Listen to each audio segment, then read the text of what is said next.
should let me love you forever, forever. I wanna love you. Will you let me love you forever, forever and a day, day, day, day, day.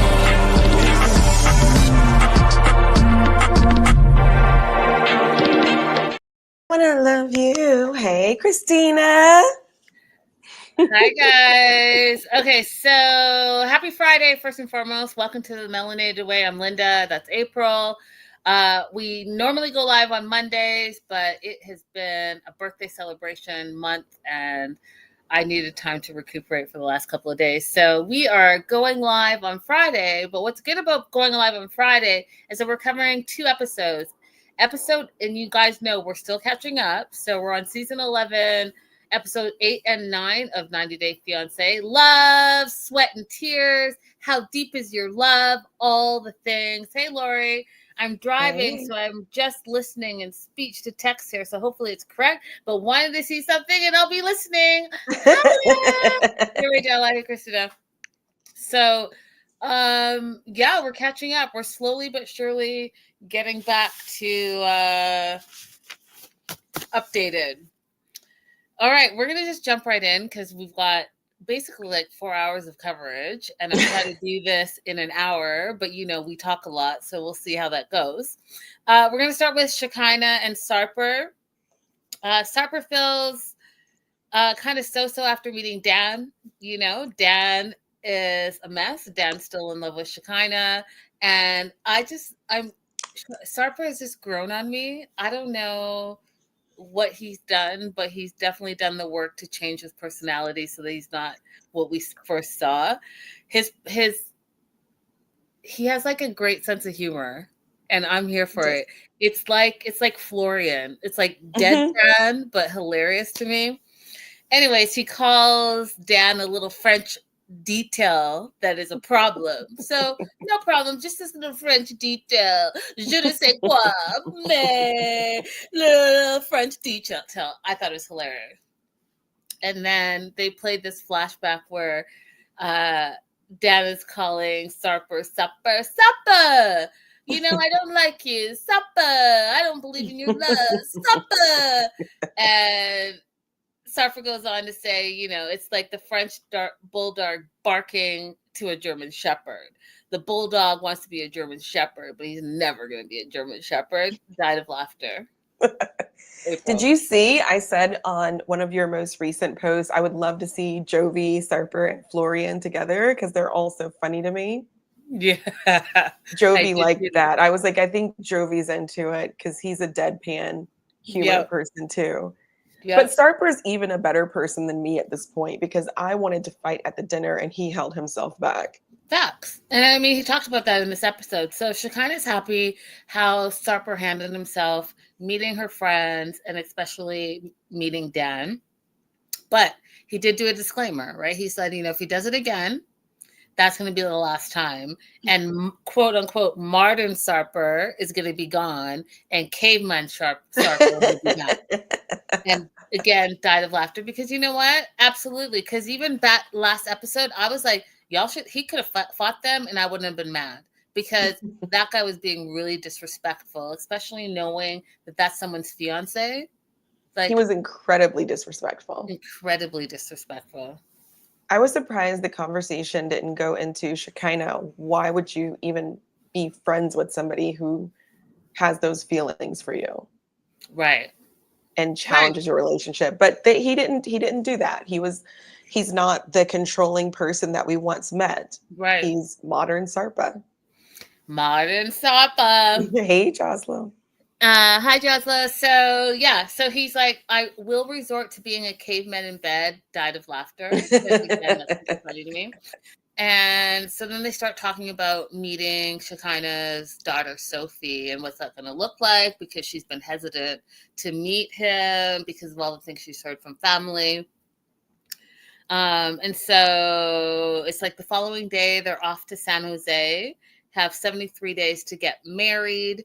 And we know that Sophie's in a boarding school out there, which I'm like, how old is she? Because I'm trying to figure it out. Because when I saw her, she looked older than high school, which is what I equate to boarding school. Then I also saw that she had a ring on her wedding finger that looked like she was engaged. So I was a little confused by like boarding school, like how old I'm is not she? fantastic with ages, but I thought she was like 16, 17. Oh yeah? I just know that sometimes people look older. Oh, I thought she was way older than, I thought she was like 19, I feel 20, 21. if you follow, I mean, it's probably weird to follow kids, but I used to watch Kimura's Life in the Fab Lane, Mm-hmm. and her daughters went to boarding school. And so whenever I would see photos of them with their friends from boarding school, they always looked a little bit older. I was like, I guess that's just being rich. I don't know. Like, Jocelyn says Shekinah told us 16 when we met her. So we met her a few years ago. So her daughter's probably like 18 now, I guess. mm-hmm.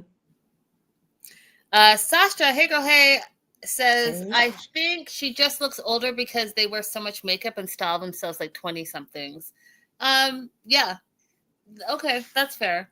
I mean, it's true. This generation, they could be 18, they could be 40, you don't know. Like it's different than my generation for sure. Oh, for sure.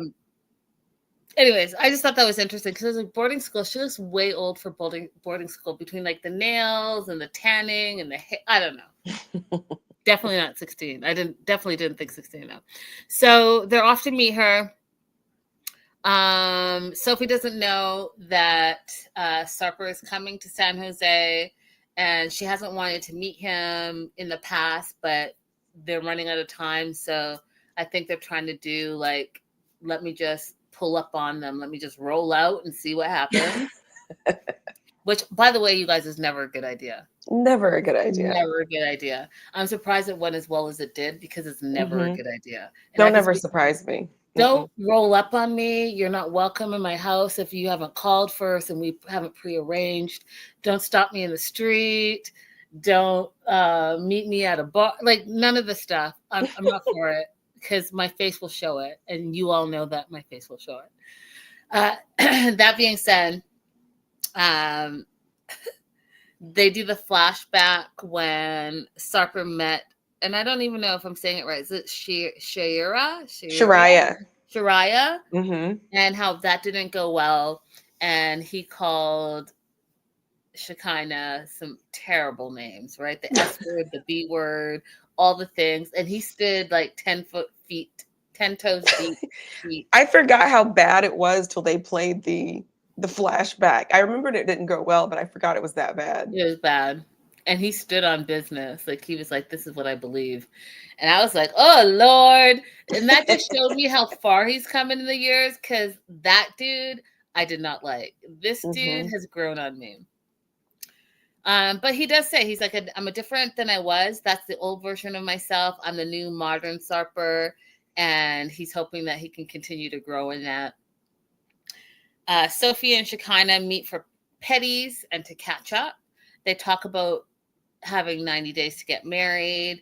And if Sophie likes Sarper, and if she doesn't, Shekinah says, well, if you don't like him, then I won't marry him, which I thought was super interesting, because one of the things that Sophie talked about was she was reluctant to meet him because she wanted to make sure that the relationship was a real thing, because her mom has a history of just being with losers.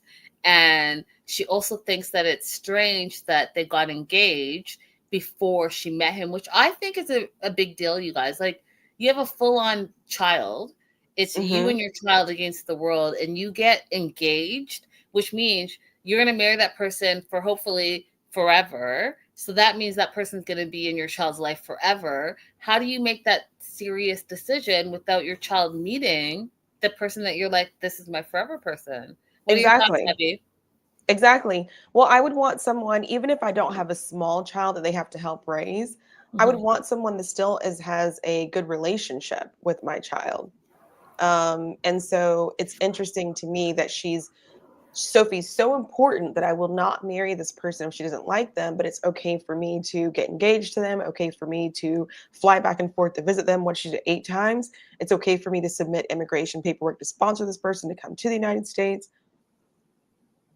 It doesn't seem like to me that the words that this person is so important mean the same thing to her as it means to me. Agreed.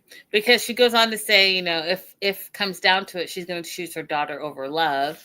And so the question of the day, you guys, if you met someone and your children didn't like that person, but you wanted to marry that person, would you continue to marry that person, or would you choose your children and their well-being? Let us know in the live chat. Let us know if you're watching the replay. What are your thoughts on that, Abby?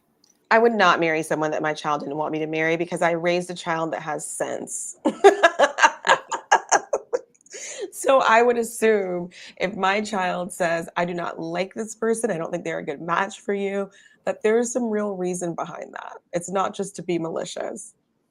Christina has an interesting comment. Let's see. Well, I don't know that she, let's analyze that. Did she refuse, or did she hear bad things that made her want to stay away? Also, to jump on what Abby's saying, did she not only hear bad things that made her want to stay away, but does she know her mother's track record? Because children really do pay attention to that. So if she is refusing, good on her, because she's protecting her mental health. If she's not refusing and only just being cautious, again, good on her, because she has discernment, because she knows her mom's history. So a child's not going to just refuse something out of nowhere, Christina. She's going to refuse something from a pattern of behavior, period. Right. In my opinion. The other thing is, people don't really give children credit, but your children are experts in you. Like, your children know you better than you know yourself. They know when to ask you questions, specifically, like when you're more likely to say yes, to go to the park, to give money, to go get ice cream. Your children are experts in your moods and your patterns and your habits. Think about how many homes people grew up in where if you hear your mom's car or your dad's car pull into the driveway, you get up, run up, and go wash dishes. Some of you get up, run out of the living room. Like, your parents' moods and their habits. And so if someone who knows you that much says, I don't like this person with you, they might be seeing something that you don't see. 100%, period, the end. We're moving on to Annie, Amani, and Matt. I'm going to start with you, Abby. Overall thoughts on this? Okay, so I watched this episode twice. The first time I watched it, I thought that Amani was being ridiculous. The wife was being ridiculous. The second time I watched it, I said, okay, I kind of see her point. Hi, Busola. I feel like she's feeling rejected. She's feeling like she's not a part of the trio. And she just wants some validation that she is a part of the trio. However, by the time I watched it the second time, also the episode 8, I also started to feel like she simply wants to be more important than Matt. All right, so I am leaning towards what you're saying, but also I feel like a TED Talk is coming out of me, and I can't help myself, and you know who I am. So here's what I think. I think that Amani does not need to be in a throuple, a polyamorous relationship. I think that she needs to go to therapy and deal with whatever insecurities that she's still holding on to from past childhood trauma. I think that bringing that baggage into a relationship and expecting a third person to fix your need to feel self-important, the most important, loved, seen, heard, all of that is not this person's responsibility. You also have a husband, and you don't have those same issues with the husband because you feel secure, and I dare say superior to your husband because you control that relationship. So you can't control her, which we'll get into when Annie literally said, and I don't know if it's this episode or the last or episode 9, but you don't own me, right? And so there was a whole money hierarchy that we'll get into later, but That is what I think. I think that don't open up your marriage to something that you are not emotionally, physically, and spiritually ready for. Work on yourself, because clearly you have some issues, period. End of 10 talk. That's how I feel. You know, I also feel like this is in general, not specific to them. You don't get to say mean things to me because you're angry and we just dismiss them when we're not angry anymore. I don't think that that's fair fighting and fair expressing yourself. You don't get to say you can't turn a hoe into a housewife to me just because you're mad. Facts. Facts. And again, that goes back to you should go to therapy to deal with your trauma so that you are not putting that trauma and baggage onto other people that don't deserve it. What up, King Big and Red Williams and Dustin? Holla. Hey. So they're at a wine tour. Amani's happy that they set up their throuple rules. And unfortunately, she's still upset that Annie's family doesn't know about her yet. So they're going to figure that out when they go to Guadalajara to meet Annie's family after they do this wine tour. Now, the thing that is interesting about this throuple, and I really did want to bring on an expert because I know a couple of them in this field. Don't ask me how I know, but I know. And I reached out, and we just, because it was like I was traveling, and it was the birthday and all the things, so I didn't work it out. But I may, before the end of us catching up, have one of my experts come on and talk about this because they've been in a long-term polyamorous relationship, so they can tell you all the things and answer the questions that I just don't know. But to me, this polyamorous relationship feels awkward and it feels a little bit staged, and I'm not 100% buying it. Because it's just, the drama is like dumb drama. You know, like if you could communicate and use your words, which you should be able to, especially if you're bringing a third person into your relationship, some of this stuff just wouldn't happen. Like, so, and I say that because they go to this wine place, they're getting like whatever, they tour the cellar, and the guy said that, you know, for optimal use of wine, the cellar should be 10 feet underground, which is absolutely not true. I live in wine country, and that is not a thing as long as you have the right temperatures. But let me not turn it into a wine snob, but it doesn't have to be underground 10 feet. That is not a true statement. Moving on. Amani starts talking about the balance of thruples, and this is where she really, to me, showed her insecurities, and because she feels like Annie is choosing Matt first and always, and she's worried and she's trying not to feel jealous. And she's like, yeah, you know, when she saw us, she hugged Matt first, she kissed Matt first, she was intimate with Matt first, and I wasn't a part of it. And I'm trying to think, and again, that's why I want to bring this expert on. My understanding, and y'all, it's very limited, and I don't mind it being that way because it's a lot. But my understanding is that your polyamorous relationship, it's like seeking sister wife or seeking brother husband. There's always like one main character, and that main character has a relationship with the various people, and then the other people are like sisters and brothers. It's not all three are all intertwined 50-50-50, 50-50-50. You know what I mean? Like that's my understanding of it. And I could be wrong, and you can educate me, but from the shows on TLC that I've watched, and for the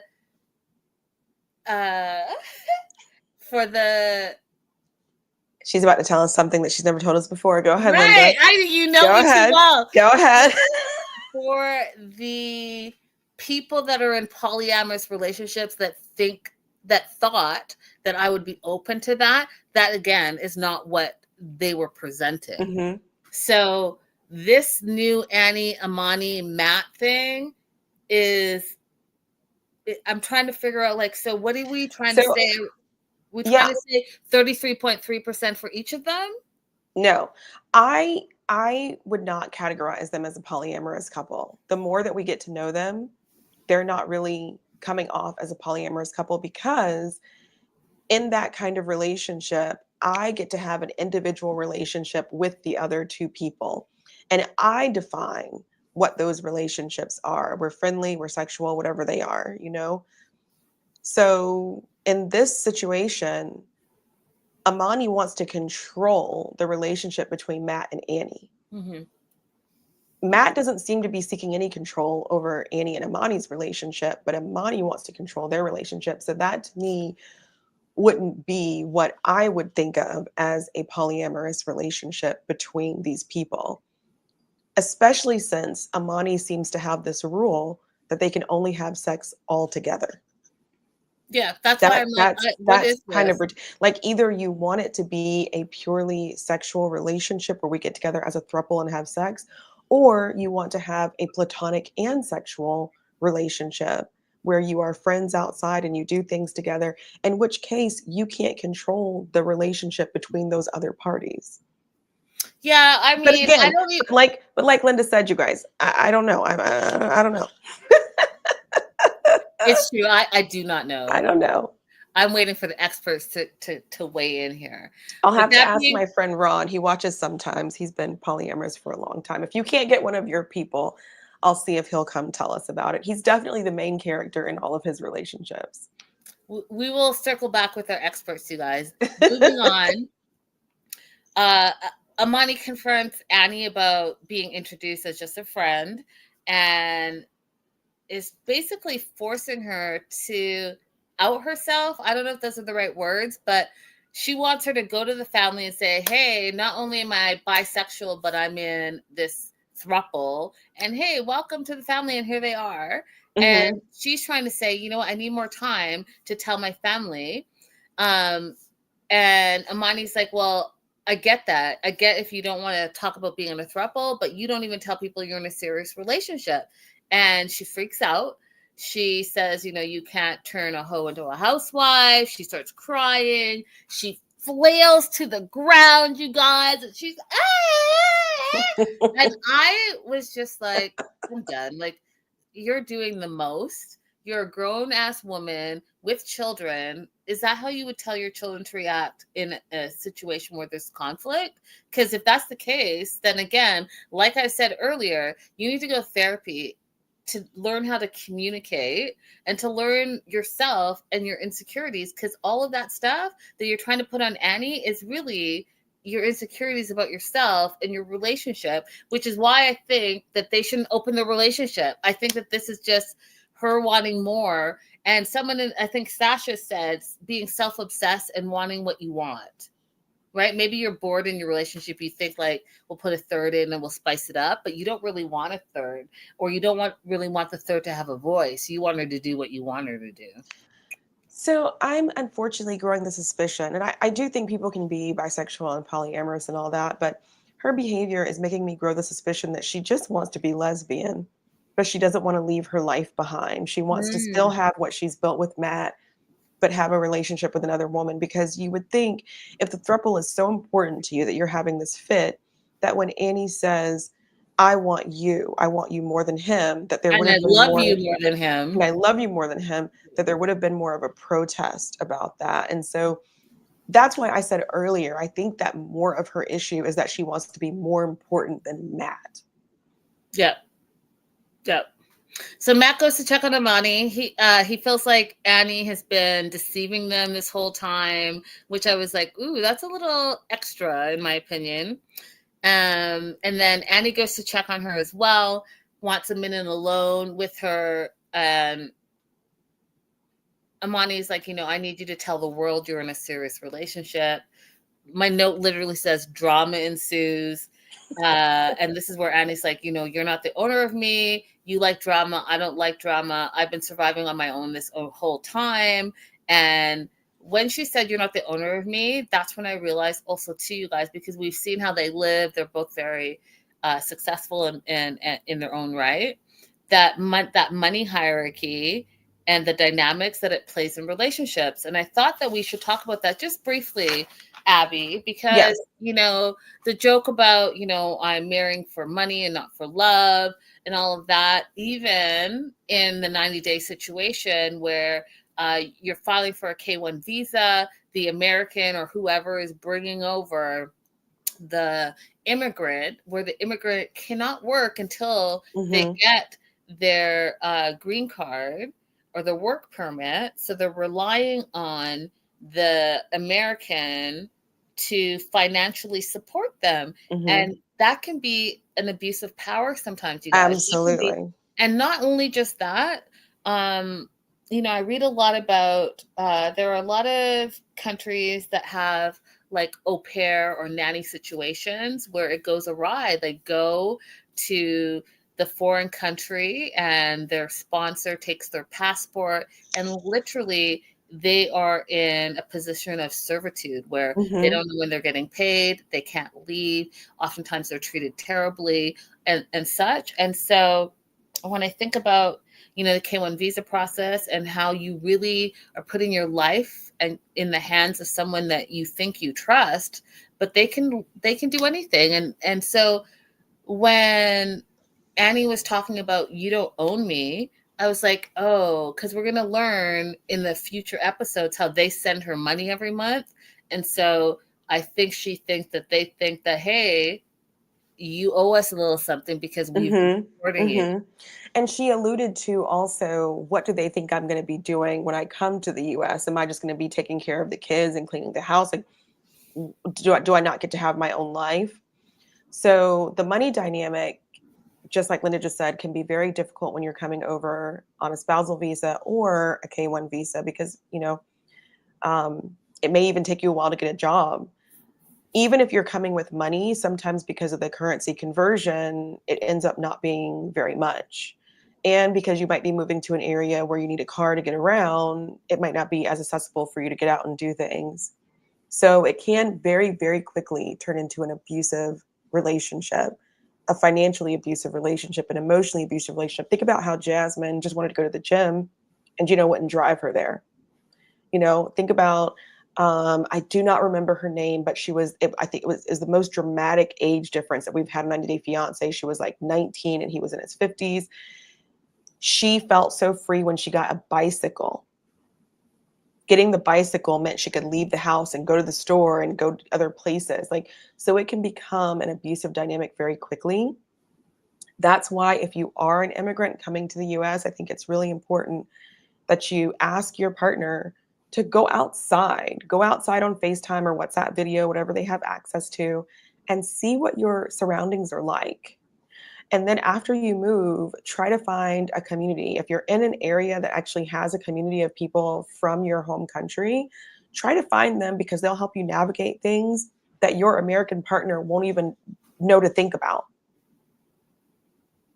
So great advice. Yeah. And then you want to have some kind of foundation for what is normal and what is not normal and what is abusive, so that you know, okay, we've crossed into abuse. I don't have to tolerate this, versus what should I work out? You know, what is normal and to be expected, because that's different culturally for you than it might be here in the US. And so if you immediately make some friends and start having, you know, some information outside of that home that you've moved into, it's very good for you to do that. 100%. Moving on to Maudie and Stevie. They have 80 days to get married. They're off to the gym. Maudie's not used to going to a co-ed gym. He feels weird and uncomfortable, awkward, because he is like, you know, he grew up like women and men are separate. Women have to cover their heads, they have to cover their bodies, because men can't control themselves, allegedly in Iran. So like a woman can't bend over, can't show her hair, all the things. Okay. However, that being said, he wants to be a personal trainer and asked Stevie if she would be okay with that, and if she would be okay with him training girls. And she's like, well, how would you handle that situation if someone came up to you, like this girl wanted to work in with him on a machine? And he's like, yeah, would you say I'm married? And she's like, well, that's the answer. I was like, was that supposed to be a conflict situation? Because this seemed logical to me. I don't know. I feel like that's more awkward. If somebody wants to work in with you and you're like, I'm married, I feel like that's more awkward than just saying, oh, well, just let me go ahead and finish my sets. No, I mean, that didn't happen when they worked in together. what happened actually, Abby, is that she worked in with him. She was really fit, and Stevie was on the treadmill and saw that there was a woman talking to her man, felt a little something, got off the treadmill, and quickly scurried over to her man, put her arm around him, gave him a little peck, like, that's my man. And the girl was unfazed, which I love. Because that's not what she cared about. No, she just like fist bumped both of them, good to meet you, and walked off. So you did all of that. Because women, I don't know what's going on with you, but you guys do the most. Like, sometimes we're not even checking for your man. Your man might be doing a little extra, but no one's checking for them. You should check. You should be secure in your relationship so you don't have to do all that, and believe that he only has eyes for you. If you have a doubt, or if you have like an inkling, follow that. But don't blame the woman, and don't be all like, like, sometimes women can be so, you know who the biggest bullies online are? Women. I have a question for you, Linda. Yes, go ahead. Could you date someone who has difficulty or is still learning how to be in public with women? No. Listen, y'all, I already told you all the things. I can't date online. I'm not dated. Like, I just have so many things. So if y'all can help me, please do, because I'm in a crunch. I got a specific time frame now. It's coming in the crunch. That being said, I don't want to train anyone. I want you to come fully formed. I know that we all have our own insecurities and things. Like, I don't like to walk on grass. Thing. I don't like, as you guys know, paper plates at the house. If I'm at the cookout, then we need to use proper cutlery and proper plates. What else is a weird thing? I'll give you guys one more weird thing. I don't like cats. That's not really weird, but. So that being said, yeah, you can't not know how to act around other women, because I have female friends. I'm sure you have female friends. I don't want it to be awkward and weird. And again, I'm not training anyone at this grown age. What about you? I like to date someone who has female friends or close female family members, because it gives me a better idea of whether or not you see women as people and not just objects or property. Because if you can have a friendship with a woman that you're not trying to pursue, then I can see how you treat women. 100%. Yeah. And if you don't have that, just watch how they treat servers, how they treat the bellhop, how they treat anyone in the hospitality industry. And you don't even have to say anything. You just have to observe, because they'll show you exactly who they are. Exactly. I don't know if you noticed, Abby, but one of the things when they were working out were the scratches on Maddie's chest. Mm-hmm. I was like, I have some questions, because it wasn't just like one scratch. It was scratch, scratch, scratch, scratch. And I was like, should I be concerned? Hey, listen. He made his way out of Iran. He's here. He's caveman Mahdi. I guess I still have questions. I'm gonna need some answers. So then they have another. So they were fighting about training, and then now they're fighting about these quote unquote. I'm just gonna say chess because I'm on YouTube, but these chess paintings, and he wants to now know if she's attracted to women, if she's bisexual or is a lesbian. And she won't answer, and she thinks it's a weird question. And she also brings up that her dad saw that too. And I gotta tell you guys, when I looked at her face while she was answering, I felt like she had some unresolved sexual issues. I think that she probably is attracted and doesn't know, because she's in a deep red state, how to deal with those feelings and whether they're actual real feelings, because you can, as a female, can think someone is beautiful and not be attracted to them. You can think someone is sexy and not be attracted to them. But you could also think both of those things and be attracted to them and not know, because what to do with those feelings because you don't have the tools. You weren't given the tools to deal with that.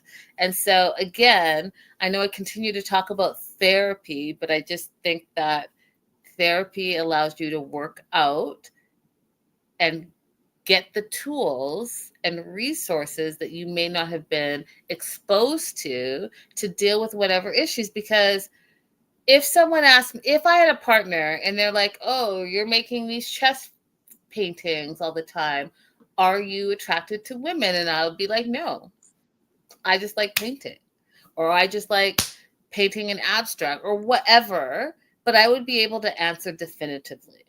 Right. Not that she doesn't want to answer definitively. And she kept saying, that's weird. That's weird. And I think my dad thinks that's weird too.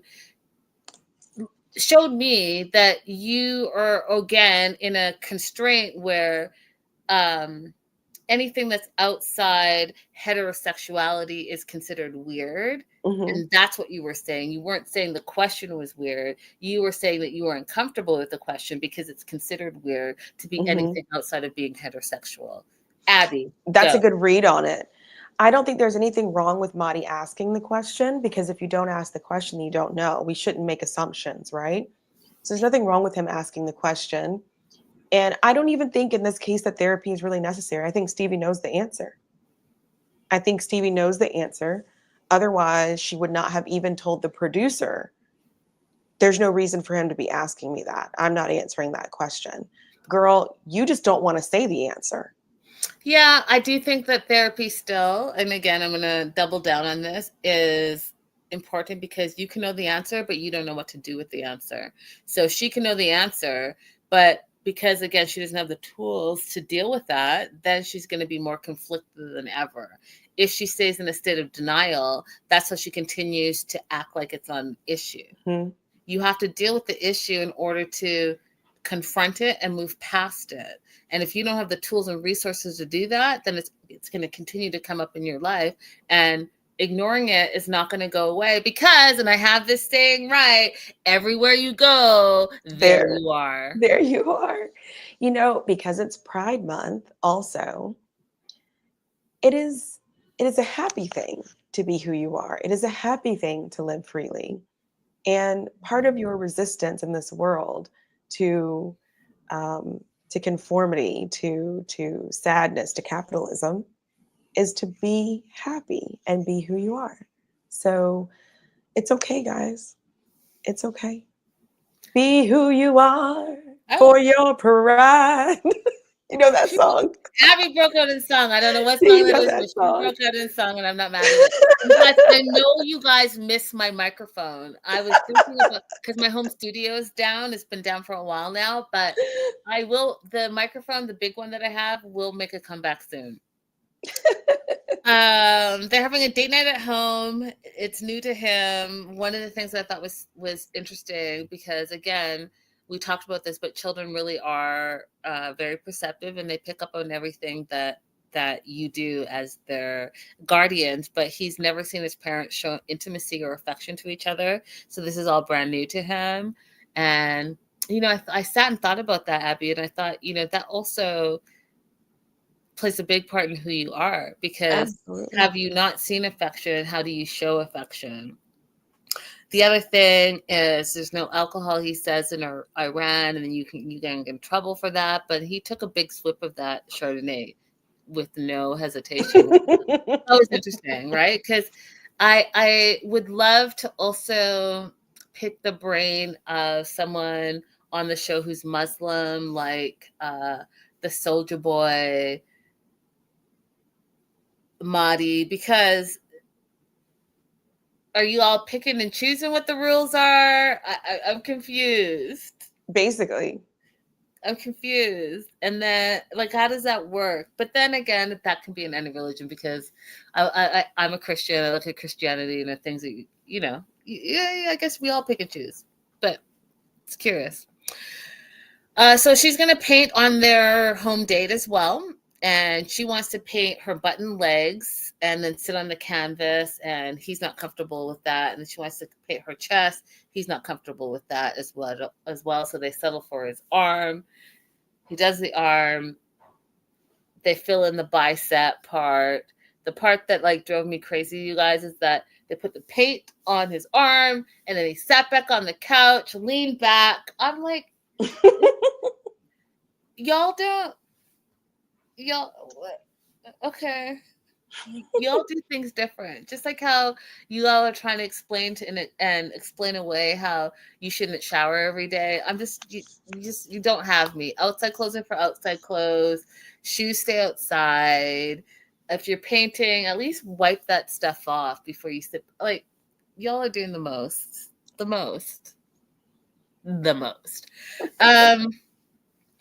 So one of the things I wanted to talk to you about, Abby, is that one of the things that Maddie wants to do is he wants to speed up their marriage because the permanent resident status paperwork is more expensive, he's saying, and the longer the wait, the more expensive that it's going to get. This is the first time I'm hearing about that. Do you want to talk a little bit about that? Because what's happening here is that he wants to get married in a couple of weeks versus the 90 days. He wants to save that money. He feels like he can get to work earlier because he's going to get his green card earlier. And Stevie is like, that's a lot to process. And she's like, Mike, my note says, what? You're in the 90 days. And again, like Abby has said, you're not using the 90 days to get to know each other. You've already decided that you're going to get married. You're engaged. This is just the process of, hey, we have 90 days to make that happen. So, Abby, 2 questions. Mm-hmm.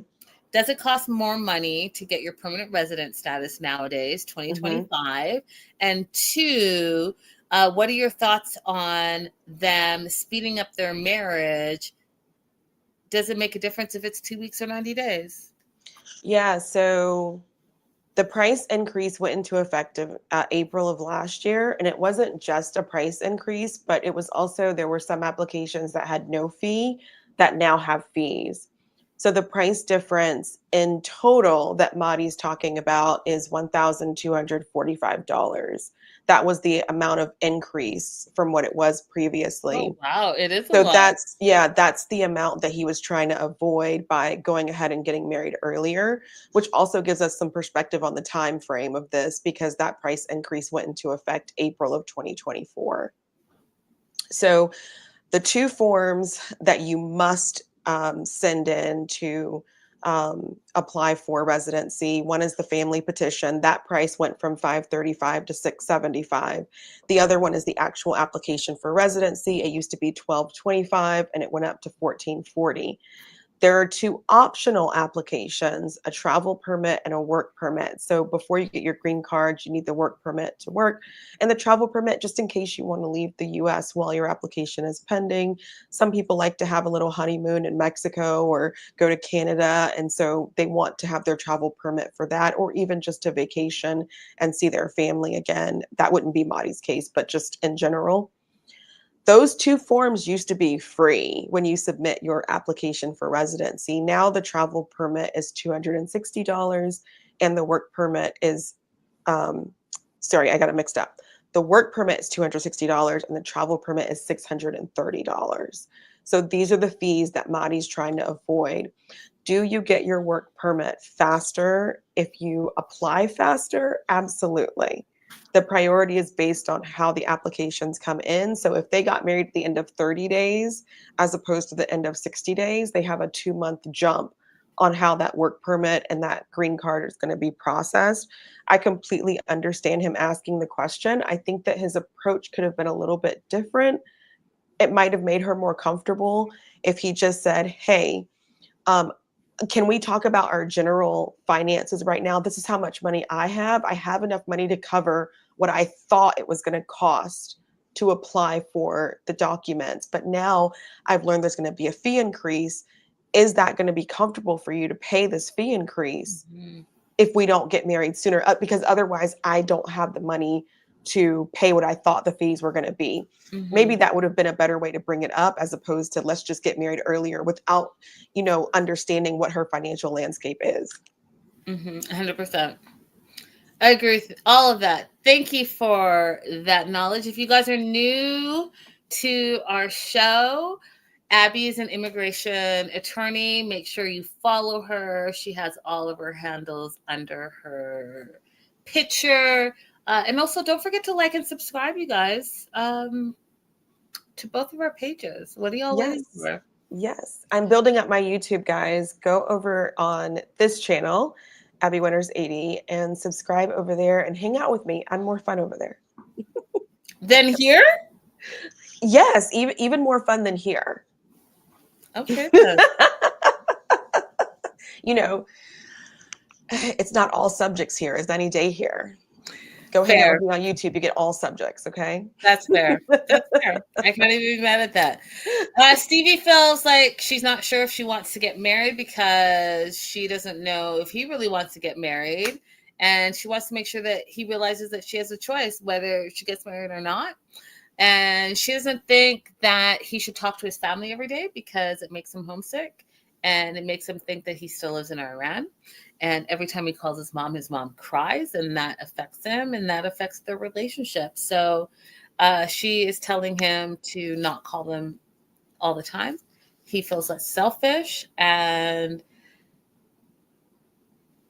I think that that's a little selfish of her to say as well, because he needs to work through being in a whole new country, leaving everything that he's ever known. He needs to work through that. And if holding on to what you know for a little bit as a security blanket, then that should be okay. Especially when you're home all day because you can't work, right? He doesn't have a permit yet. So he's home all day.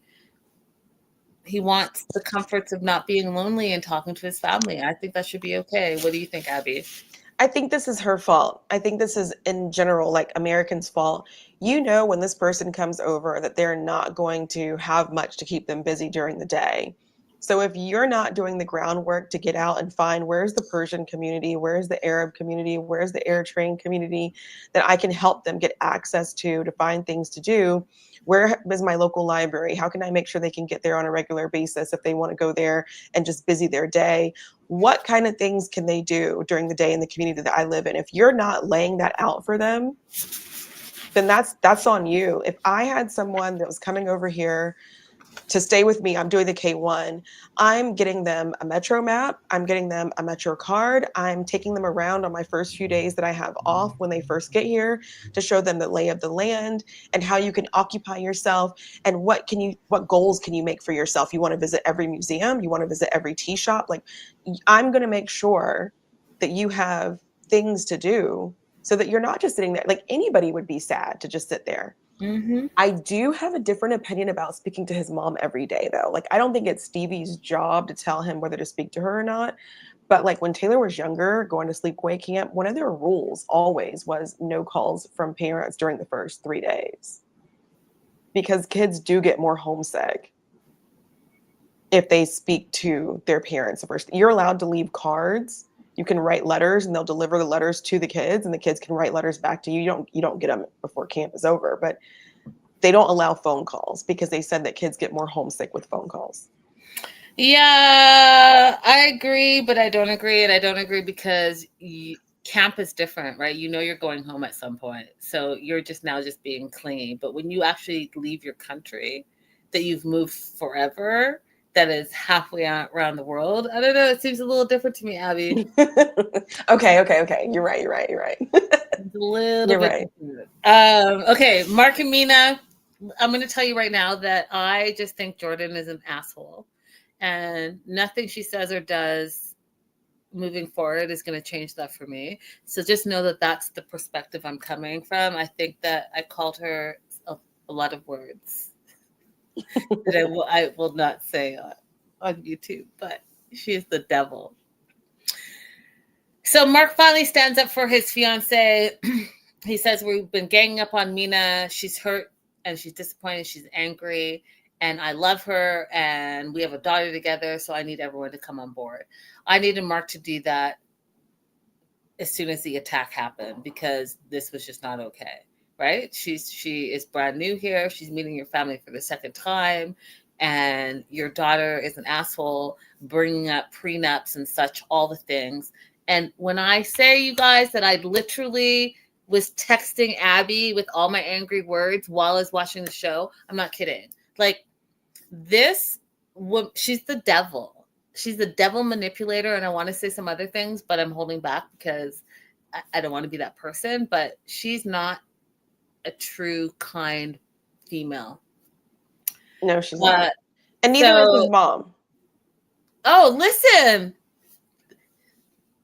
Neither is his mom. And you know what? Mark is a big fat bitch all through this episode. Like, oh, do you want to go say something? You just want to abdicate responsibility for the situation that you've created? Your mom's doing much better with it. Nana's doing better than me. So I'm done. Yeah. That part. All of that. So Mark goes to check on Mina. He says, Jordan shouldn't have brought up the prenup and such. Yeah, of course, because it's none of her friggin' business. And Mark's like, how do I fix it? And she's like, I don't have a problem signing the prenup. I just don't think this was the time or place for you all to bring it up. And I don't like your family. And I don't like the fact that your family was attacking me. All valid points, in my opinion. She doesn't feel supported by Mark. Again, another valid point, in my opinion. What you're not about to do is be my partner and not actually be my partner in all the things. So they flash over to Sherry, Mark's mom, and Sherry's going to step into the situation on Jordan, the asshole's insistence. And so Sherry's like, pray for me. Pray for your damn self, because you guys are the ones that created this situation. It's not very Christian of you to be treating people the way you're treating them. And don't robe it. God's not going to help your shitty behavior, period. Do better and be better. If you're going to be a Christian, act like a Christian. Don't be a hypocrite and be like, oh, pray for me. Okay. So Sherry goes over and says to Mina, I know that this relationship looks like it's fractured and you're feeling hurt. Do you want to talk to Jordan? At first, Mina's like, no, I don't want to talk to Jordan, because she smiles in my face and stabs me in the back. And this is not the first time she's done this, you guys, right? We've seen her on the beach. We've seen her at the driving range. She's a snake. She's the devil. And she does smile in your face. And then she goes to her dad and says something else. But Mina agrees to talk to Jordan. Jordan comes over. And this is where I was like, oh, this is Get Out. This is the movie Get Out, 100%. Jordan comes over. She's talking with Mina and Sherry, and my note says manipulator. She says, I hope you don't think I'm a snake, because that was very hurtful of you to say, and I think that you should apologize. Mina apologizes, and she says, also, then Sherry jumps in, is she invited to the wedding? Oh. Yeah, of course. You should apologize for that too. Of course she's invited to the wedding. That's Mark's daughter. I'm sorry. So she's now apologized twice because she's been confronted by the two-eyed devils. And I just was like... And left. She was left. She was left alone with him. He left her with no protection. Jordan is a spoiled brat, but beyond being a spoiled brat, she's evil. She's the devil. She's evil. And the reason why I say that, you guys, if you're not on TikTok, she is. And she makes TikToks joking about the situation. She thinks it's hilarious. She has no remorse for the things that she said nor did. Because remember, before Mina said, you're not invited to the wedding, she said some really mean, nasty things to Mina. And nowhere in this did she apologize for anything. She doesn't apologize. Nobody advocates for her to have an apology said to her. They just gang up on her. Yeah, it's slut. So and Mark just is gone. Mark is just gone. He just left her to the wolves. You know who your family is. You left her to the wolves. So Mina makes good with them, and everything allegedly is hunky dory. And Mina says she feels better that there's less tension, but I think that she feels better that she just was like, yeah, I'm going to say whatever until I get away from this crazy family. Exactly. Because I don't know what's going to happen next. But when I get Mark alone, we're going to have a separate conversation, which is exactly what happens. They are on their way to Florida, and she's like, I'm not signing this prenup because what's in it for me? Am I going to be the loser in all of this? And Mark's like, I thought this was behind us. I thought we settled this. And then he says, this is the part that, if you want to see my note, this is literally, Mark says, Jordan's not going to be happy that you're not signing the prenup. And my note says, do you see it? It says, oh, wait. Mark says, F Jordan. F Jordan! It's not her relationship. That's your child. Mm-hmm. That is not your other spouse. You are not in a throuple with your friggin' daughter. Right. So this is a situation where we were talking earlier. Would you not marry the person that you want to marry because of your child? This is the exception. Jordan is the exception. F Jordan, because she is the devil. And Jordan, I hope you see this one day. Be better and be a better person. Don't be racist. Don't be privileged. You have a black husband and you're acting like a jerk, period. Moving on to Sean and Aaliyah. This is so what. This season's so good. It's so good. There's so much, and we're already at 56 minutes. And I was trying to we haven't even gone to episode 9 yet, and we're not even close. We're not even done episode 8. Okay, we can do it. I won't do any more tangents. Let's go. Sean and Aaliyah. Oh my God, I didn't even. Oh, is this part of this still? Oh God, it is. Stevie and Marty. I have to go back to Stevie and Marty because there's something else I need to say because I put 2 pages together by accident. Stevie and Marty, the dad, Perry, picks him up to go to Monster's truck. He also wants the blessing to get married, but he's nervous. He literally says, I'm in the most American place, and I died of laughter because he's not wrong. He feels like he doesn't fit in. Again, he's not wrong. They stand for the U.S. anthem. What made me laugh, he's like, what popular song is this? Marty has never seen anything like this. You haven't. It's very American. And he's waiting to see something more exciting at the Monsters truck. You're not going to see it. That it is what it is. Then they're walking outside. Maddie asks Perry. And here's what lost me, you guys, because he's Iranian.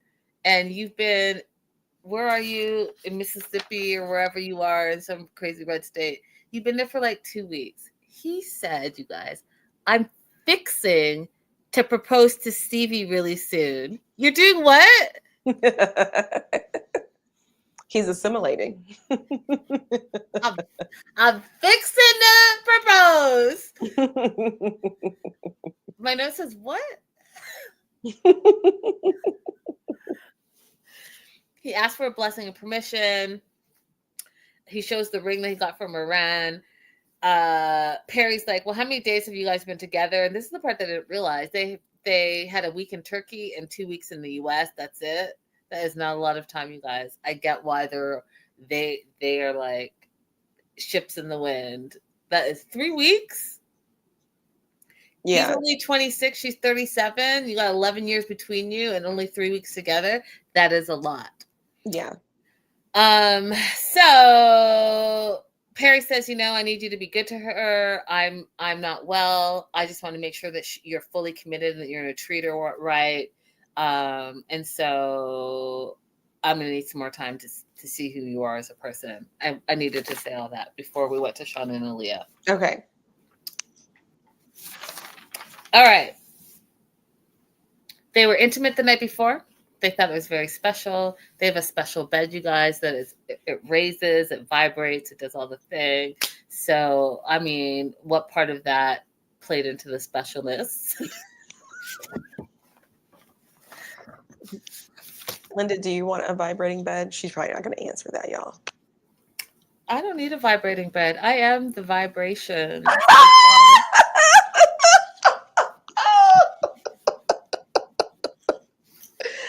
Okay. We got her loose in here. Not loose, just I like to put a little sprinkle out there once in a while. Okay.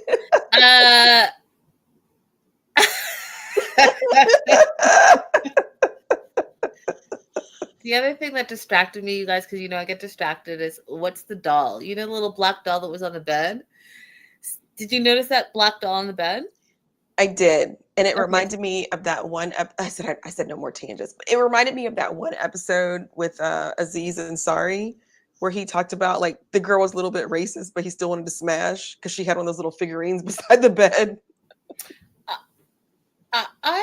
I'm just, what's the doll? The doll was in the bed, and then when Aaliyah got up, Sean was like cuddling with the doll. Like I have questions. I need to know what's happening. Anyways, there's a whole toothbrush issue.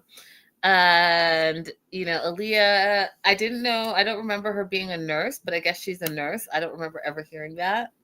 But she has a germ thing, a cleanliness thing. Sean thinks that she is a germophobic. And I did laugh because she went in there. The toothbrush was out on this like ledge thing, and she freaked out because it didn't have a cover. And then she thought the germs of flushing the toilet were going under her toothbrush. So then she didn't want to use the toothbrush. She throws the toothbrush out. But my whole concern was, so then you left the house without brushing your teeth? That sounds nastier to me. That's what it sounds like. I don't know what's nastier because I don't have that particular germophobia problem. It's you don't leave your house and not brush your teeth, friends. Period. Abby, what do you mean you don't know what's nastier? Okay, you guys, I have a confession.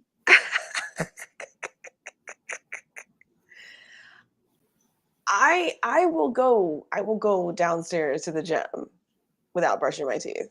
I will. Oh God, you guys. Because there's no excuse for it. There's no excuse.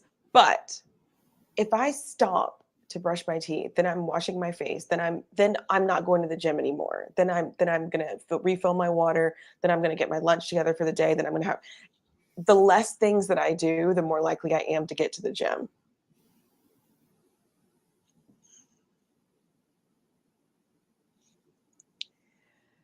They'll judge me in the comments. It's okay. Just don't speak to me in the morning.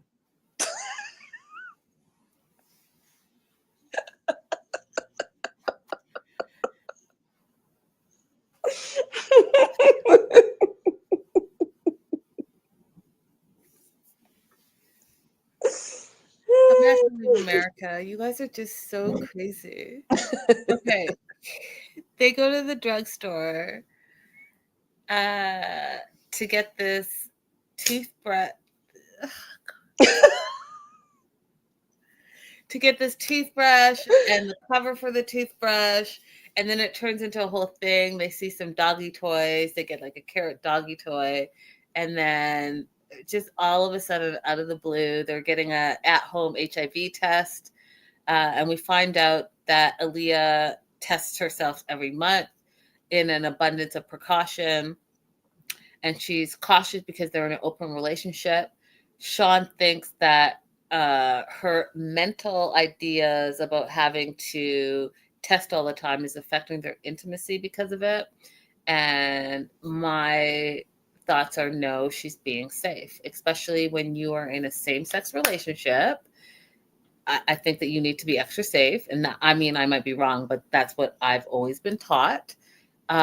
So especially if you're not using protection and you're in an open relationship, like I don't understand why she's being faulted for testing every month rather than, I don't know how often you're supposed to test, but if that makes her feel safe and secure because y'all are running amok and doing whatever the hell you think you want to do in an open relationship you might be with 10 people in a week, in a month.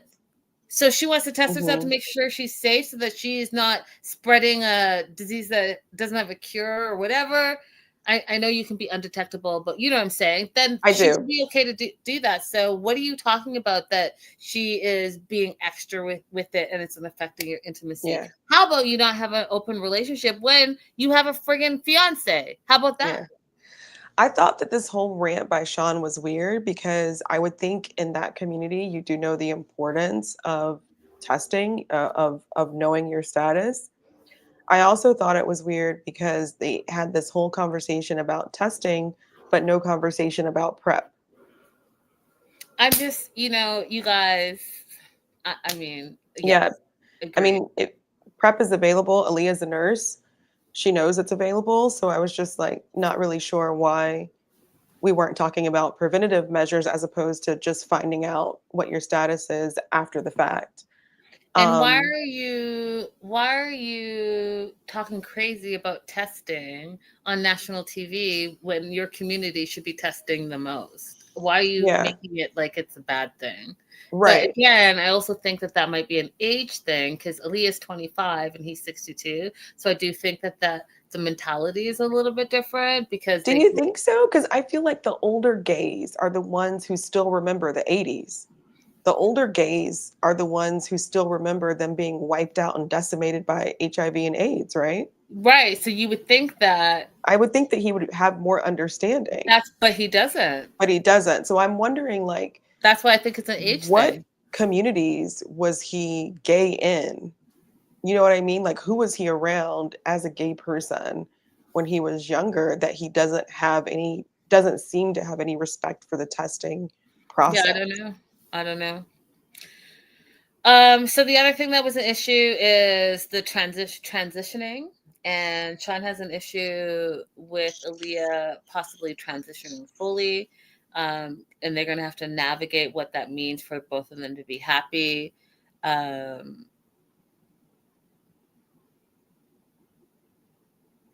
He goes on to talk about whether or not he's going to still be attracted to her. Aaliyah has those same concerns.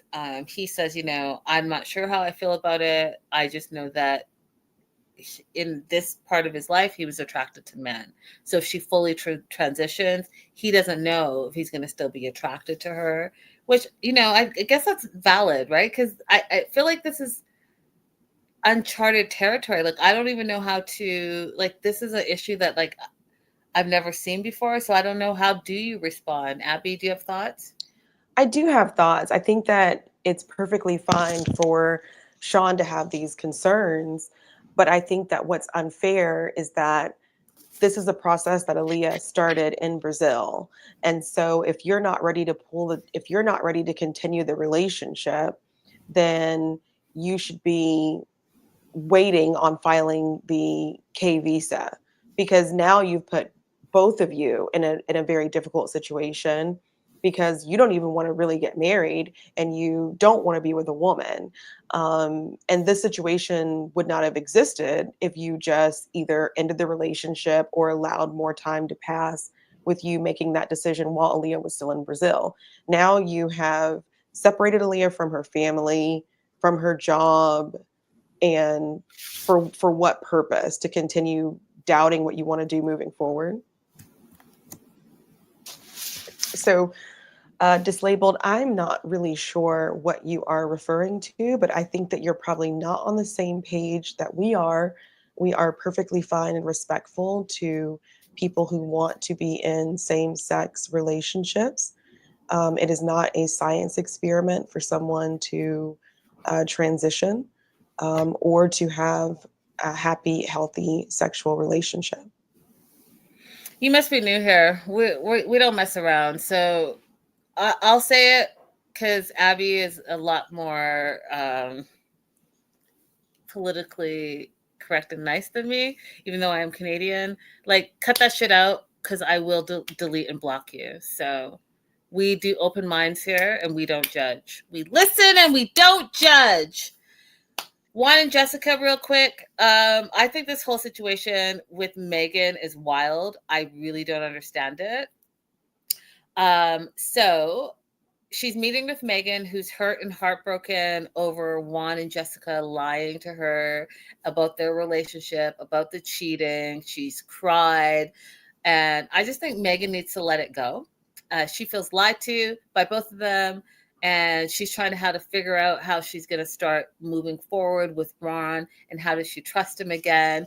And tears are coming down her face, and I just I do not get it. I do not get why she is so upset about something that her friend already knew.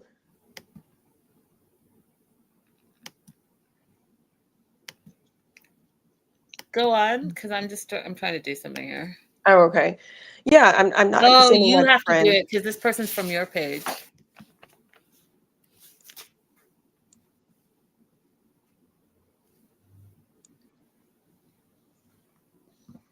Yeah, thank you. Yeah, I don't know. I don't have a friend that's so fully invested in my relationship that they're crying and they have trust issues and they need to work through their feelings about, like, worry about yourself. Worry about your own relationship. Worry about your friendship. So yeah, I don't get it. I also don't understand why her friend lied to her for so long. You asked this person to come to Columbia with you to provide daycare so that you would be able to spend more time with Juan, but you couldn't tell them the truth. Yes, wild. All right, episode 9. We're gonna power through because I know you, and thank you guys for being here. I really appreciate you guys. How deep is your love? Sarper and Shekinah. Sophie has agreed to meet with Sarper. Shekinah wants to make sure first chance for a first impression, which I absolutely agree with. Sarper's working on a new joke. And you guys, he's in LA. They live in LA now. He actually performed at the Comedy Store, which is on Sunset Boulevard, which is a big deal. It's a big deal that he actually made it to that stage. And so bravo on him. So he's working on a new joke because he's feeling nervous about meeting Sophie. So he wants to redirect his thoughts. And this first joke was terrible, but it also made me laugh. He's like, hey, why are men bad liars? I don't know why, because women are the grand masters. And he starts laughing. I was like, oh, I don't get it. And then he goes on to say, the silence of women when they're mad at you is like the silence of the lambs. I chuckled at that. What's wrong? Nothing. What's wrong? Nothing. Oh, that actually was funny.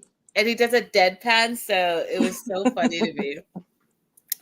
So he talked about how he likes attention and he's always wanted to be a comedian. He used to be a dancer and he loves that, admiration. And so he's working on becoming a stand-up comic, which, good on him.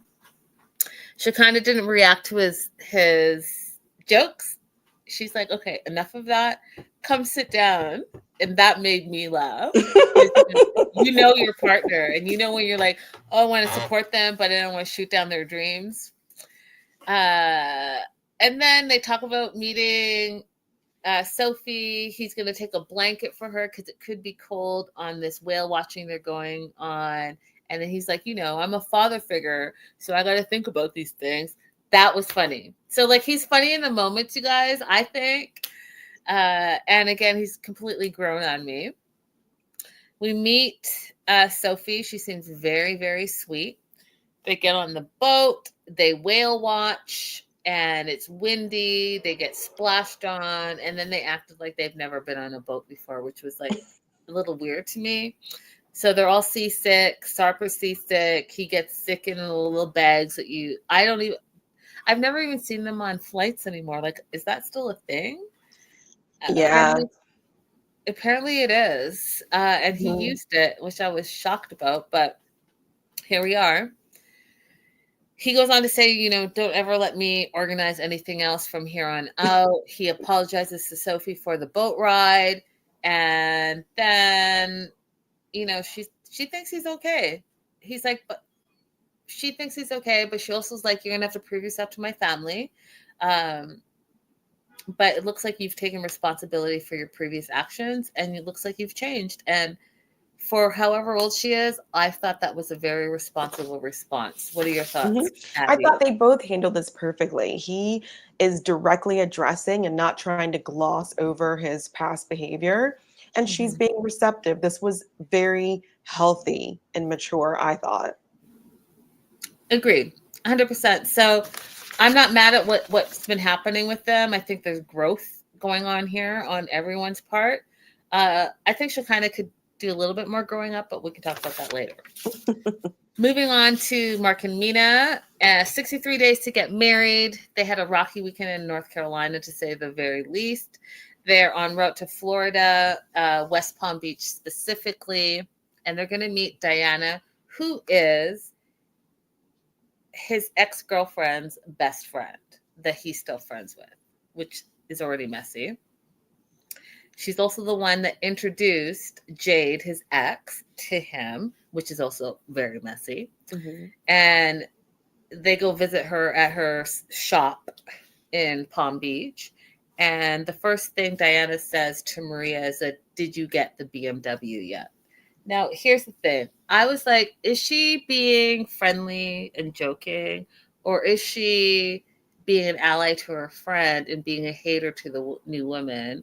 And I'm going to say the latter. And I'm going to say the latter because Mina and Mark have been together for 5 years. You have not met her. So the first time you meet her and all you do is bring up the past, you bring up your friend, you bring up the drama and the things that have happened 5 years ago when your friend who you set up with, Mark, no longer is with them. I just thought it was really messy. I thought it was like, you're not trying to be my friend. You're trying to break up this relationship for whatever reason. She started smacking her gums the moment Mina came in and didn't stop until she left. That woman, if you listen to what she was saying without looking at her, you might think, okay, maybe she's a girl's girl. But when you look at her and she's like smiling, even in her little confessional, she's like smiling. Oh, well, I thought she already knew. But then she goes on with more verbal diarrhea. You clearly knew at that point she didn't know anything when you kept on talking, which is fine. Like, she needs the information. If the information is true, she needs the information. But the way she's smiling about it made me feel like you're doing it out of maliciousness, not out of being a girl's girl. That's it. It was malicious. And also, too, she wasn't doing it like, hey, I care for you and here's what you should know to make an informed decision. She was like, oh, you're sloppy seconds and this is what he did to my friend. So how are you any better? Because she did this. She first talked about the BMW and how Mark bought Devil Jordan, a BMW, and then bought Jade a BMW, even though they hadn't even been together for 2 months yet. Then Diana goes to say to Mina's face that she had reservations about Mina because Mark told her, oh, I met this beautiful woman in France and she reminds me of Jade. That's number 2, right? And I took a picture and I was going to bring it up here, but I ran out of time. But hopefully you guys can see what I'm talking about because it's evil work, right? So she posts, this is the photo that they show. And yeah, you know what? They have similarities, right? So she's basically saying, you know what? He's a cheater. He's going to cheat on you. He cheated on my friend Jade, but he's only with you because you remind him of Jade. Then, so that's number 2. We find out that Jade and Mark dated for like 2 months and then they moved in together. And he lied to Mina saying that they never lived together. So that's the third thing that Diana's told her in 5 minutes, right? So she is just knocking them out, y'all, knocking them out, right? So you're secure in your 5-year relationship, but then you're less secure because you have this devil family that has attacked you the day before. Now you come to the friend and the friend is giving you all the dirt. How do you think someone who left their family and their child country to come and be married to the person they've been with for 5 years, how do you think they're going to feel? They're going to feel terrible. But oh wait, there's more. Next, he says Diana says that Mark was talking to other girls. He cheated on Jade while they were living together. She found out because of an iPad phone connection thing. 5 says Mark's not being honest with her.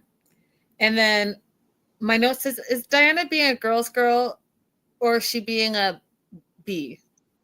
A B. Because we're already in 5 things in the first 10 minutes. Jade was upset, she says, because she found out that Mark was cheating. acted like he wanted a family with Jade, but he was cheating, which is number 6 in my opinion, because, you know, she has Maria, they have a family, and now you're saying Mark was acting like he wanted a family, but he doesn't really want a family. So that's the 6th thing in 10 minutes. Then number 7, because there's still more. This is all just shade in her face. When you were talking in the beginning, so when Mark and Mina were talking in the beginning, Diana says he was still talking to Jade and trying to get back with Jade. Girl, what's wrong with you right now? And I'm not saying that this is not information, if true, that Mina doesn't need. Like, she needs the information, but the way she's giving it was intended to be malicious and hurtful. Yeah. And plus, it's 5 years ago. It's 5 years ago. She didn't let Mina ask any questions. You want to wait and let her ask any questions? 5 years ago. It's 5 years ago. It's not 2 months ago. It's not a year ago. It's 5 years plus 5 years and a baby ago. Yeah. So Diana goes on, you know, you should talk to my friend Jade. I'll give her your number. And that's when I knew that this was malice. This was messy. This was, I'm not a girl's girl, but since you are quote unquote the new woman and you're about to get married, I need you to know all the dirt on Mark. Listen, what's the saying? With friends like this, who needs enemies? That's Mark's friend. I don't know, Mark. You might want to consider if that's really your friend. Mark, this is not your friend. Also, she's just ignorant.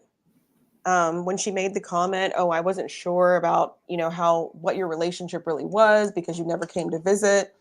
She doesn't understand the visa process to come to the United States. Mm-hmm. So this is somebody who's just ignorant.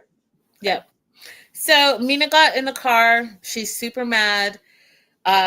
Thinks that, you know, you lied to me. You called me a substitute for Jade. You live with Jade. And now I'm going to go and meet Jade for coffee. And that's where we left it. And Mark is now like trembling a little bit, which I thought was interesting. Because if none of the things are true, you have nothing to worry about. You've been with this woman for 5 years. Right. Stevie and Maddie.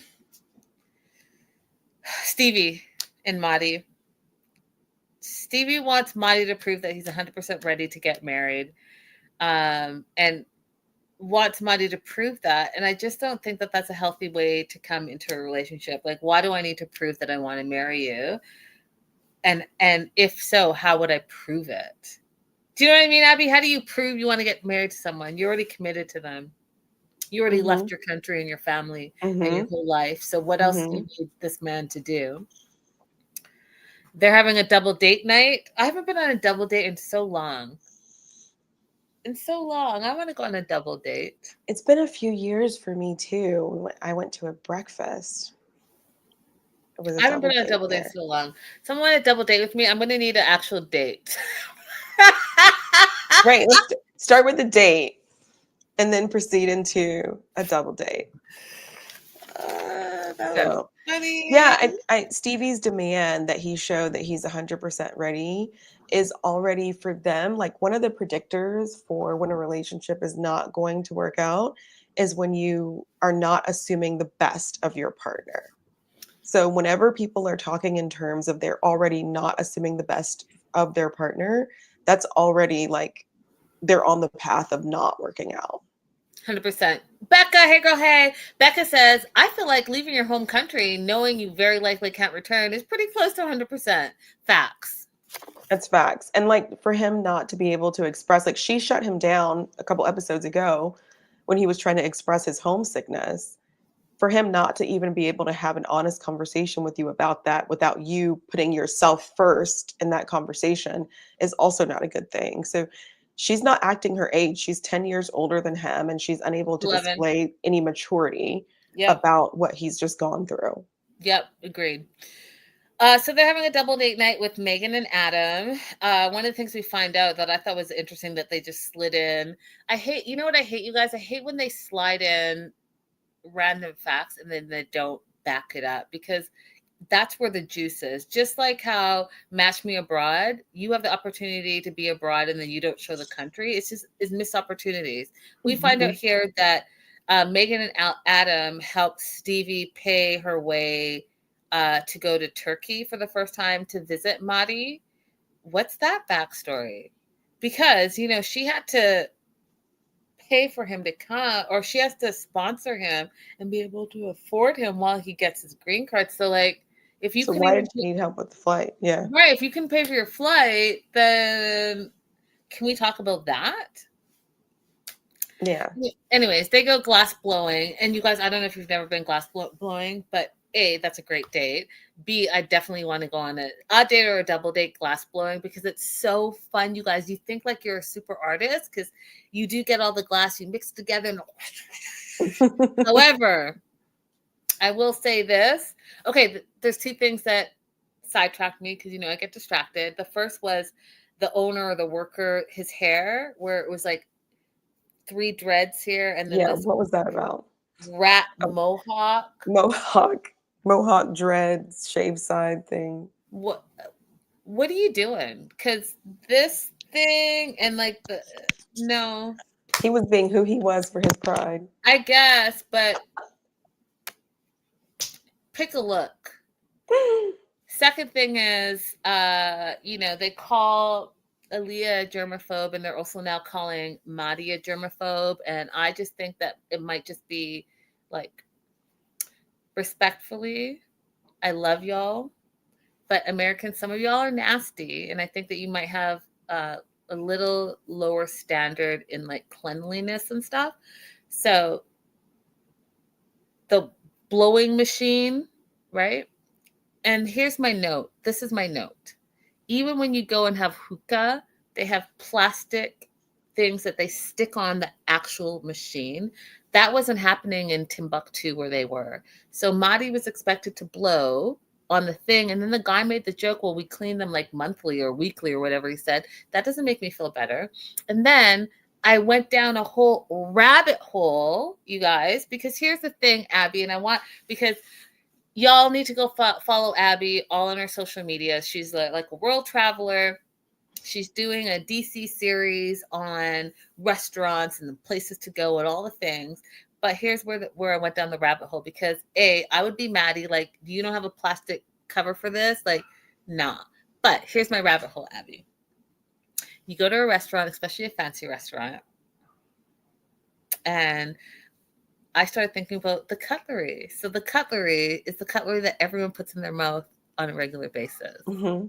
And I've worked in the kitchen and I see how they clean. Yes, it's the water's at an extra hot temperature and all the things, but like, it's not like your friends and family at your house that you know. These are randoms that sometimes, I'm sorry, Abby, not sorry, go to the gym before they even brush their teeth. Like, I have a friend. How do I know you didn't run down to the restaurant and you don't know. Again, decide to get a quick breakfast, have a coffee, and y'all haven't even brushed your teeth yet? I have a friend who every restaurant that we go to, she orders a cup of hot water and puts her silverware in it and lets it sit for a while until the food comes out. She basically cleans her own silverware everywhere we go. So you guys should meet. Funny. Touche. So yeah, I don't know, you guys.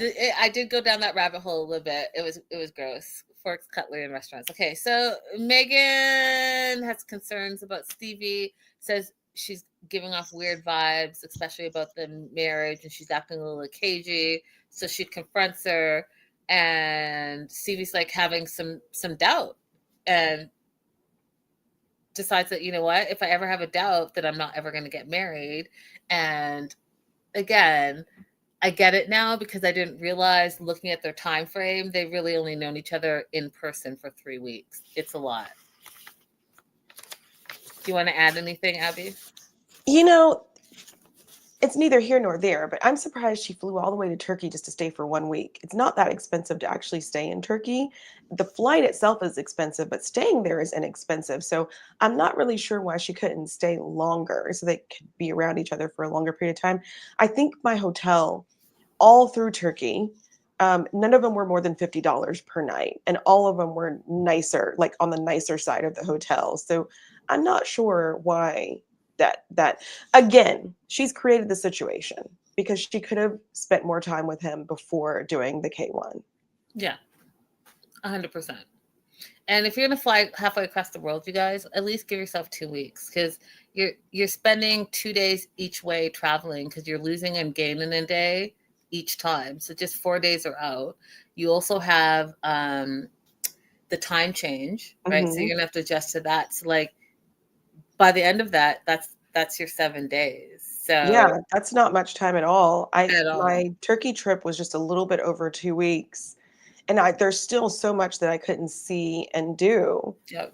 That's not enough time It's not. to have a relationship with someone that is leading to marriage, in my opinion. No, you're right. 100%. It's not enough time. And if anything, like look at Shekinah and Sarper. She went like 8 times before they got married. Like it's a week is just not enough time. But then I think about, you couldn't even afford the trip. So that's saying a lot about your situation. So You know what that means? That means she needs to date somebody in Mississippi. That's what that means. Date to your economics. But what do we know? What do we know? we know? Maybe they're going to be the happiest couple in the world and show us why we're still single. Yeah. I'm trying to go on a double date. Annie, Imani, and Matt, they have a fight. They wake up. Annie's on the couch. The couple's in the bed. My note says, shaking my damn head, because this whole thing just is off to me. Something is off. I'm not sure what it is yet, but something is off. The couple, I keep calling them the couple because really it's the couple plus Annie, in my opinion. This is not a true polygamous throuple situation, in my opinion. The couple goes off to breakfast without Annie. And Annie is like, you know what? Amani's too dramatic for me. She doesn't need that in her life. And I agree with you. Like, there needs to be a lot of growing up, a lot of securities. I talked about it for episode 8 in the beginning of this, you guys. So if you're just tuning in, go back to the beginning and hear what I have to say about Amani. But therapy and maturity are 2 things that should be in her near future.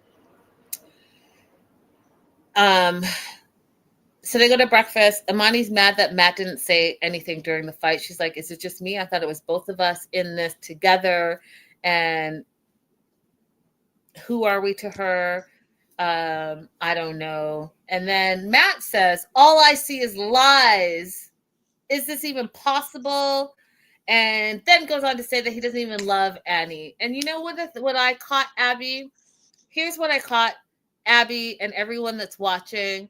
This is why I'm going to say that this is not a real thing, because it already gives me like pause, and I can't quite grasp what's going on here. Abby's given like the financial responsibility aspect of it, and if she can even come to America and what that's going to look like. But here's the thing. In every other couple, and you guys will hear me say it, I'll say they have 80 days to wed. They have 73 days to wed. They have 67 days to wed. They have 72 days to wed. All the other couples across the screen, and part of my notes, production puts in how many days they have to wed. They don't do that with this couple or throuple, which is, I feel like they're wasting my time. Because again, what is that going to look like? Because you guys are not maybe you guys should have been before the 90 days, because you guys are not in the 90 days. They're not. They're nowhere near it. And Matt still have to get divorced. And then one of them is going to have to go and propose to Annie. And then they have to file for the case. So we're nowhere near in the 90 days. So I'm not sure why the throuple is the 90-day, the original. I am happy with all of the other couples, but this throuple, I'm not seeing it. Abby? Yeah, I'm not seeing it. I mean, I said from the very beginning that legally I didn't really know if this was going to fly. I don't know if USCIS would approve them, knowing that it's Amani and Matt's intent to eventually get married back to each other. They would just get divorced to sponsor her. So I was already not 100% sure that this would even get approved if they try to do it. Agreed. Becca says, dating your economics should be another part of the 90 Day the Melanated Way sticker pack. I am not mad at that. That's hilarious. So they get back to their extended stay. Annie again says that she doesn't like to fight. She needs Amani to relax. She wants the good life, but she needs Amani to calm down. And Amani's like, well, I don't want to be anyone's secret. And then goes on to say that Annie needs to prove herself, Matt says. Now, this is the second time I'm hearing someone needs to prove their love. And it's the American telling the immigrant that they need to prove something. And I'm just not, it doesn't sit with me. It doesn't sit with me at all. It doesn't sit right with me, especially after you just called her a hoe. Exactly. Like, what are you doing to prove yourself?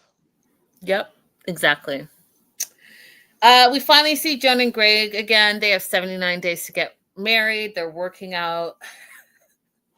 Joan says, I've only been in America for 2 weeks and I've already gained weight. And this thickness, I'm not into it. I want to have a form-fitted dress, the things, all the things.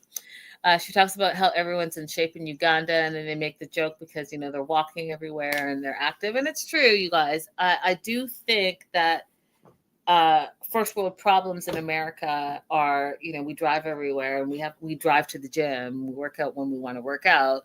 But, except for, I'll take that back because New York is a very walking state. We walk a lot there.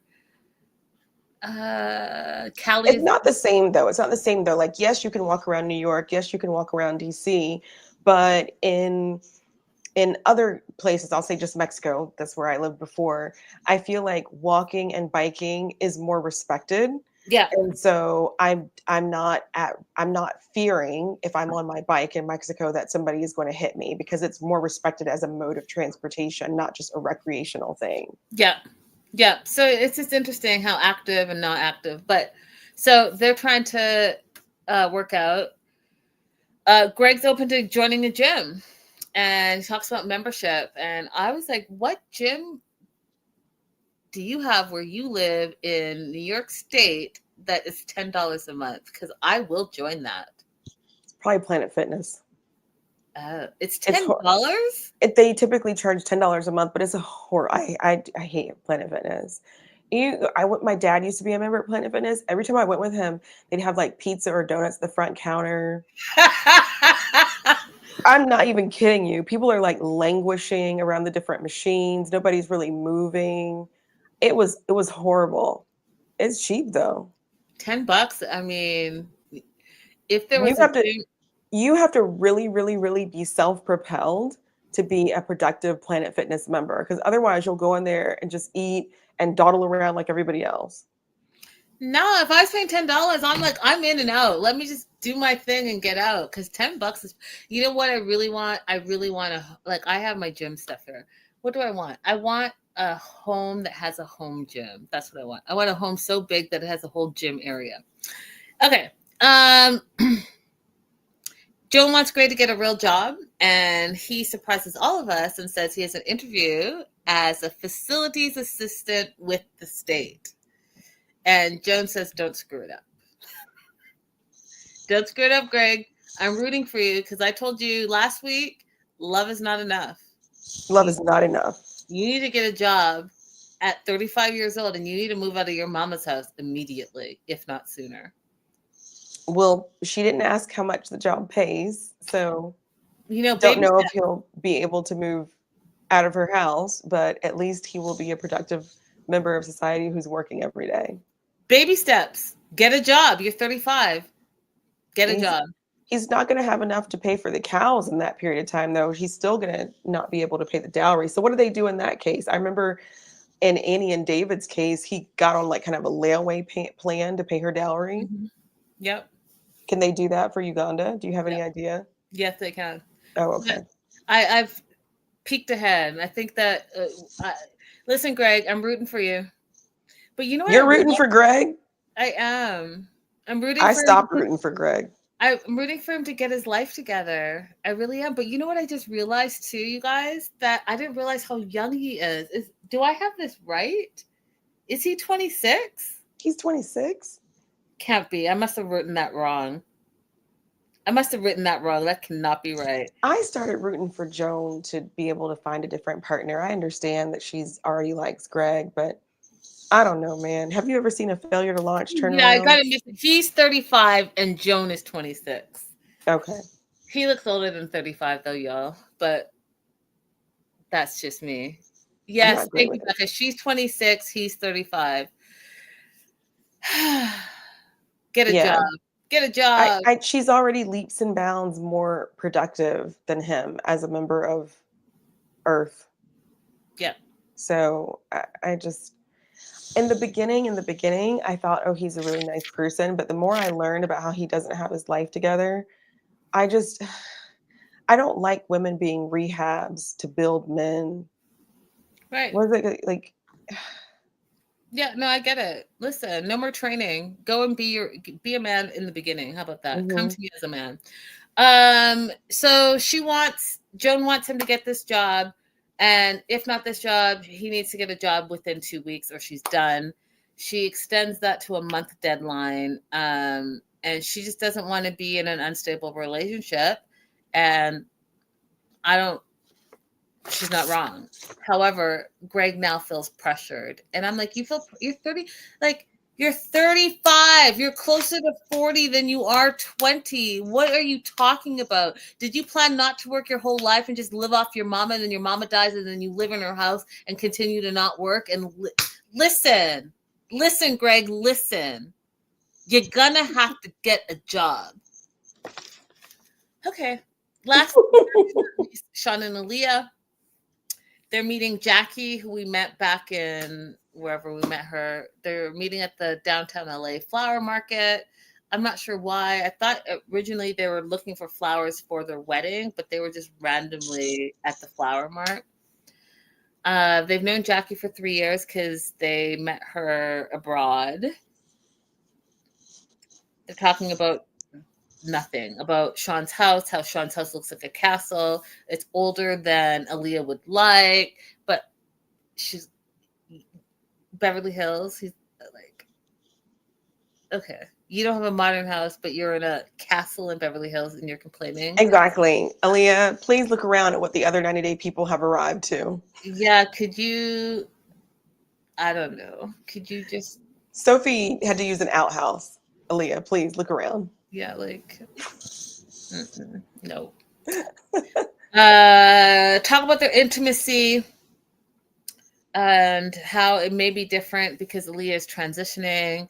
And Aaliyah wants to get a chest and what's that going to look like? And if she gets a full transition, what's that going to look like? And again, all of those things are things that I guess I just have never thought about, and what's that going to look like in a relationship, because those are big issues. You think that you have met someone, you love someone, and the person is a different person. But then we learned from Sean not the last episode, but the episode before that he feels like their love transcends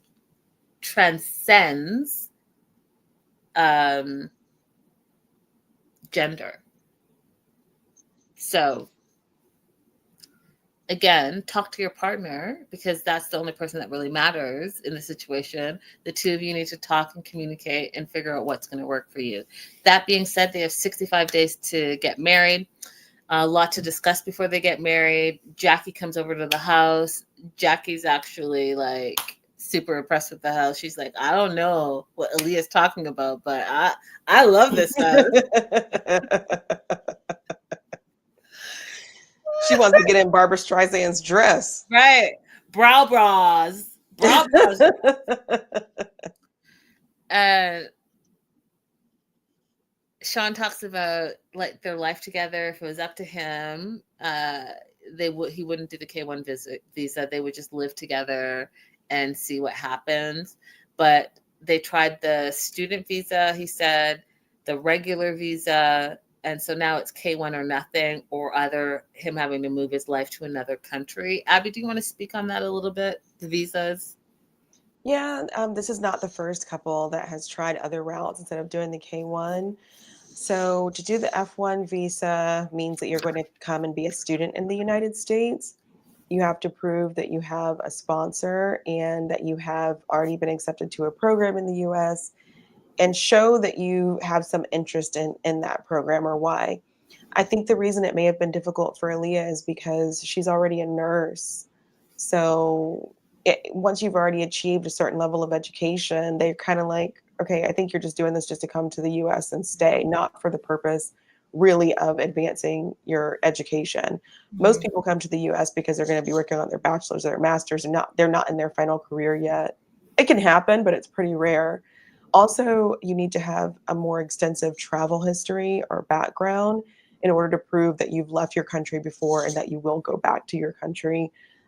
If you don't have that, if you've never left your country before, it's even more difficult to get a student visa or get approved for a visitor's visa. And you have to have X number of dollars in your account. Sometimes people just get somebody to send them money to put in their account, but that's not sufficient. They want to see that the money is in your account month to month to month, and that it's an account that you're actually using. Like regular expenses are coming in that account, coming out of that account, and regular money is going into that account. So just having someone to let you borrow a couple $1,000s to sit in the account is not sufficient. Thank you. Mm-hmm. So we remember that Sean and Aaliyah so I don't even know her dead name anymore. It's out of my mind. But Sean and Douglas, was it? It was Douglas, yeah. Yeah. We're together for 4 years, he says. Him and Aaliyah have only been together for 2 months, which I thought was an interesting distinction that he was making. The other thing that they talk about with Jackie is that Sean's kids don't know anything about him getting married. They don't know Aaliyah. They've never met Aaliyah.